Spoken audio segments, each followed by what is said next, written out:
So we're now going to be talking about a drug called epoprostanol, and epoprostanol is nice because it has the word prost in it, and prost makes you think of prostate, or in this case, prostaglandin, specifically prostaglandin I2. So this drug is a prostaglandin I2 drug. So this is the way that prostaglandin works, okay?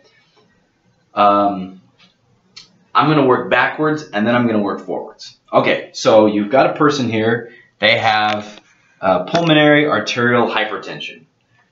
In other words, the arteries in their pulmonary system have too much pressure, they're too tight, they're too constricted and everything. It's bad, okay? So these blood vessels are too tight. You want to relax these blood vessels. How can you relax these blood vessels? Well, you can do that by relaxing the smooth muscle in them. So yes, inside of these blood vessels in the pulmonary arteries, you have these smooth muscle cells. These smooth muscle cells are composed of myosin and actin. The actin filaments are like little ropes, and the myosin are like people pulling on the ropes, pulling closer and closer to each other. And as it pulls closer and closer, essentially what happens is this blood vessel tightens up and constricts, okay? So what you want to do is you want to not have this tighten. But let me explain how it tightens, and then you can understand how it can be prevented from tightening. So this is how it tightens, okay? So in order for it to tighten, it needs energy, okay? It needs to have energy. These little guys need to have energy. They get the energy in the form of ATP. ATP gives what ATP stands for adenosine triphosphate, which means there's 3 phosphates on this adenosine here. So as one of these phosphates is removed, it gives the phosphate over here to the myosin, and then the myosin ends up being able to be active and move and do its thing. But it needs myosin light chain kinase in order to do that. Kinase, I think of it being kind. Kinase, kinase, because it's kind because it gives a phosphate.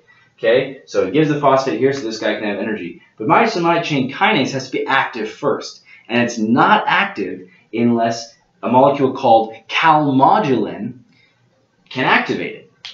But calmodulin is not active unless it's bound to calcium. So what we really need here is calcium. So calcium is stored in the sarcoplasmic reticulum in muscle cells. In other cells, it's the endoplasmic reticulum. So inside the sarcoplasmic reticulum, there's calcium.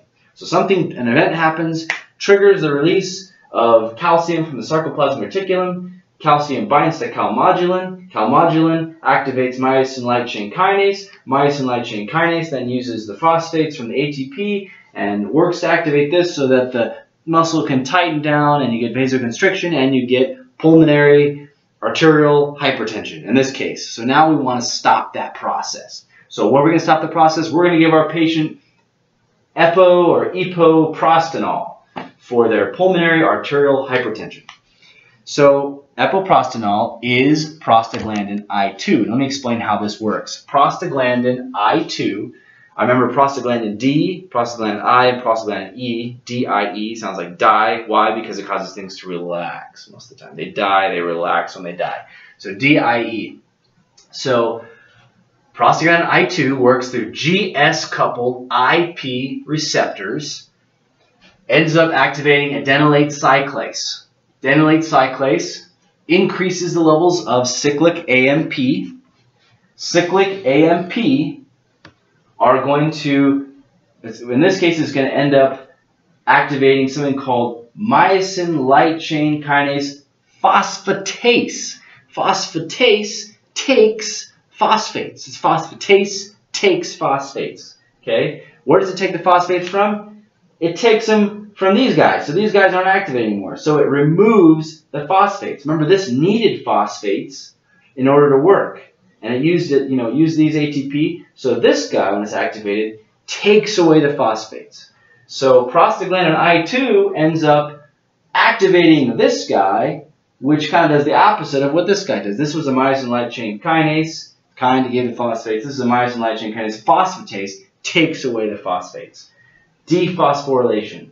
When there's dephosphorylation of that, Can the smooth muscle contract? No, it can't contract because it doesn't have any phosphates because it's been dephosphatated. Okay, so what's going to happen? It's going to relax. It's going to smooth out. If it relaxes and smooths out, what's going to happen to the pulmonary arterial hypertension that you have? Is it tight anymore? Is it hypertensive? No, it's relaxing. When it relaxes, pulmonary arterial hypertension goes away. A couple other notes on that, though. Here they are. Is that epoprostanol, side effects can be jaw pain, headache, flushing. Those are the main ones, but also maybe nausea and diarrhea. You might get an infection because of the need for an indwelling IV delivery system. So in other words, you have to give this via IV, and sometimes people get infections from IVs. It has a very short half-life, only 3 minutes of a half-life. Prostaglandins, from my understanding, have short half-lives. And it is light and temperature sensitive. So if light or the temperature is not quite right, it can mess up your prostaglandin I2. It requires continuous cooling for ambulatory patients. It's administered as a continuous IV infusion via an indwelling catheter. So there's also some other drugs like treprostinil and iloprost. Notice both of those have prost in them. So treprostinil is given subcutaneously or via an IV, and iloprost or iloprost, also known as Ventavis, is inhaled. So those are just some other ways you can give it to a person. And that is what we need to know about epoprostanol.